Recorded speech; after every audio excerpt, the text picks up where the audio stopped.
go. Get this situated. Get out some coffee. It's good to be back.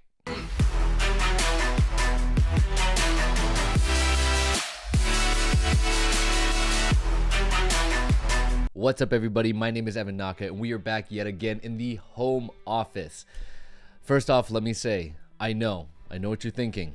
It's been a long time since you've done something like this, and you said you promised that you were not gonna take so many breaks in between, and I apologize. I'm sorry, but I am back, and that is what matters, and I am here today to share with you some more, if you can guess what it is, behind the scenes content. Now, obviously, I shoot a lot of behind the scenes content on my Instagram, on my TikTok. I share a good glimpse of what is happening, how I set up this shot, and then I give you kind of like a, here it is, that final moment, the build up, and here's all the little bits and pieces. But those are short, those are 15 seconds long.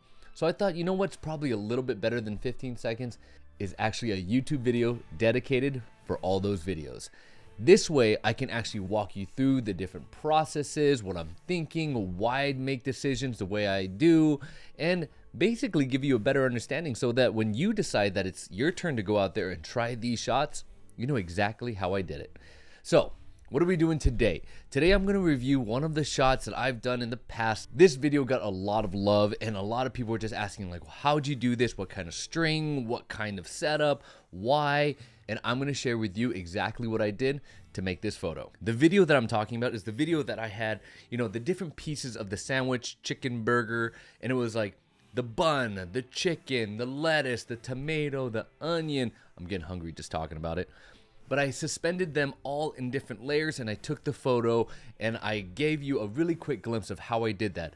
But I'll walk you through exactly what I did because it's an effect that you can use, and it's really sought after in the commercial food photography. I mean, if you've seen like Carl's Jr. ads, I mean, I'm pretty sure McDonald's has done it, Jack in the Box, they've all wanted something along the same lines. They usually do it in video, but I'm going to show you how to do it in photo. And if you honestly can come up with any other uses for this, I'm actually really interested to hear it. So drop that comment below. Let me know what you're thinking, like, ooh, you know what would also be really cool to use this layering effect? Let me know. Anyways, so what I'm gonna do is I'm gonna watch the video over here, and I'm just gonna give you a step-by-step, play-by-play of how this photo came to life and my whole thought process behind everything so that you have a really good idea of like, you know what, I wanna try this. I know exactly what to do. All right, let's get into it. Enough jibber jabber. Okay, let's play this bad boy. So first shot is me taking some fishing wire and suspending them between two C-stands. Now C-stands work great because they're already super heavy and you don't have to do any really stabilization because you're gonna want that string to be super, super tight. If it's not tight, it's gonna droop and it's not gonna work as well. You can use other string, but fishing wire, in my opinion, just makes everything a little bit easier. Now it is photo.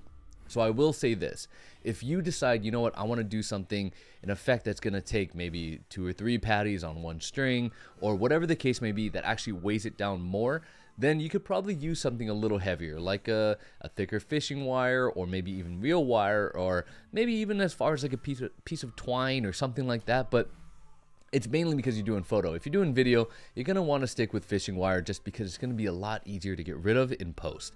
But photo, you can get away with a lot. But I still recommend fishing wire because it makes your life easier when you take it to post.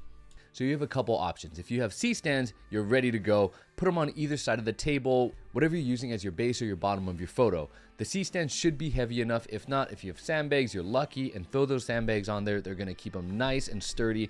Now, a lot of us don't have C-stands. What can you use instead of that?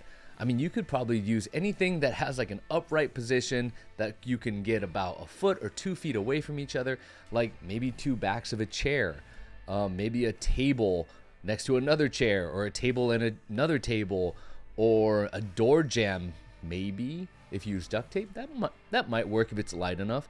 You basically need something sturdy on either side. So get creative. If you don't have C-stands, I bet you have something next to you that you'd be able to use. And then that fishing wire, it doesn't matter. Just something thin, something easy. No, don't overcomplicate it for yourself. I just usually use something like a 10-15 pound test. It usually does the job. The way I attach a string was pretty simple. Just use gaffer tape. But it's key to do it this way because I wrapped it around the poles, creating 2 pieces of string that made a platform of some kind that I was able to put the patty, the buns, the lettuce on, and all of that stuff. That way it stays sturdy instead of just obviously like 1 piece of string. It's not going to balance very easily or at all. So having those 2 pieces of string, that's key. Now we're into actually putting the product on the strings.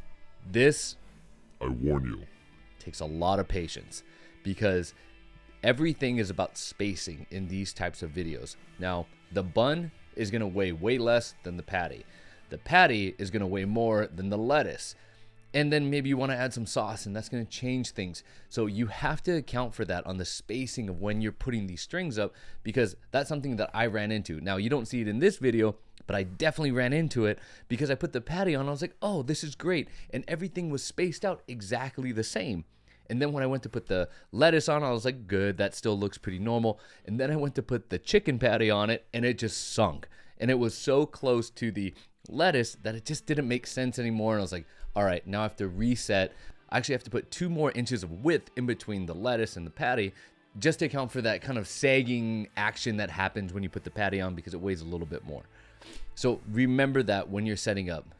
Kind of take an account for how much everything weighs when you go in to put it on there. It's going to be a little bit of a trial and error period, I promise. The other thing that I think is really, really important for a shot like this is you want to make sure that your ingredients are kind of tilted forward at camera. Not a lot, not a ton, so it's like you're seeing the top of the tomato or the top of the lettuce or the chicken or the patty or whatever you might be using, but just enough so that we can get an idea of what the ingredient is. Because when I first did it, I thought, okay, I want perfectly balanced, right? It's just like that perfect parallel, just like that, boom, boom, boom. But then it really doesn't have any dimension. So instead of having it like this, just a little bit more like that. That way you're gonna see the seeds in the tomato, maybe some more grooves in the lettuce, in the grill marks on the chicken. Trust me, it'll elevate your shot a lot. And for this one, I thought it'd be really cool to have the base being the container that it came in, and the top of it would be the lid, to really just show the whole thing just got suspended in animation and almost had this accordion effect, that it was going layer by layer and expanding. So once you have that all set up, you have your base, you have your bun, then you have your lettuce, your chicken patty, your tomato, your onion, and then whatever other things you want to add in there. Then you have your top of your bun, and then maybe the lid if you want to include that. Once you have that, you're pretty much ready to take the photo. Now, be sure to take your photo a couple different ways. Give yourself some options to work with. Never. Now, hold on. Before I say this next part, I know that there's some photographers out there that are like, man, I take, 1 or 2 photos and that's me and I'm good. And you know what? More power to you. Little golf clap. But that's not me. I want to make sure I cover my bases. I want to make sure I'm not missing something, because in this world of photography, videography, cinematography, it is so easy to get fixated on an idea that you'll miss out on so much other stuff out there that maybe if you just move the camera angle over here, it's going to look better, or under here, or zoom in, or whatever it might be. Play around with it. Give yourself some time. Have fun. Don't get so sucked into just the idea of like, oh, I just want this shot. That's all I'm going to get. And boom, that's it. I'm going to take 1 photo. I'm done. Because you'll never know what you're going to get when you finally take it to post and you realize, it would be really nice if I had a different angle of that tomato or whatever it might be. So just rule of thumb, not just for this photo, but for all photos in general, make sure you have some room to play with. Get some options out there. Options never hurt. So after I took the photos, I took them into Photoshop. I erased the wire because it was super easy because I was using that fishing line. And then I had this final image and it looked good and I was happy with it. But then I was like, something could be better about this. Something is missing because it just didn't feel like the item was given life. And I want to make it feel like there's movement and life and something to it. So I literally added movement to the shot. So what I did was I exported each individual layer and dropped them into Premiere and just had them individually move to make them create that little accordion effect of just a like that. Really basic editing, but I really think it elevated the shot. If it didn't have that, it would just kind of be like a, that's cool. Cool effect, probably a lot of work to get that shot, but this way it made me feel like, yeah, that's dope. Yeah, this video had 1 million views on Instagram, and I think it even had more on TikTok.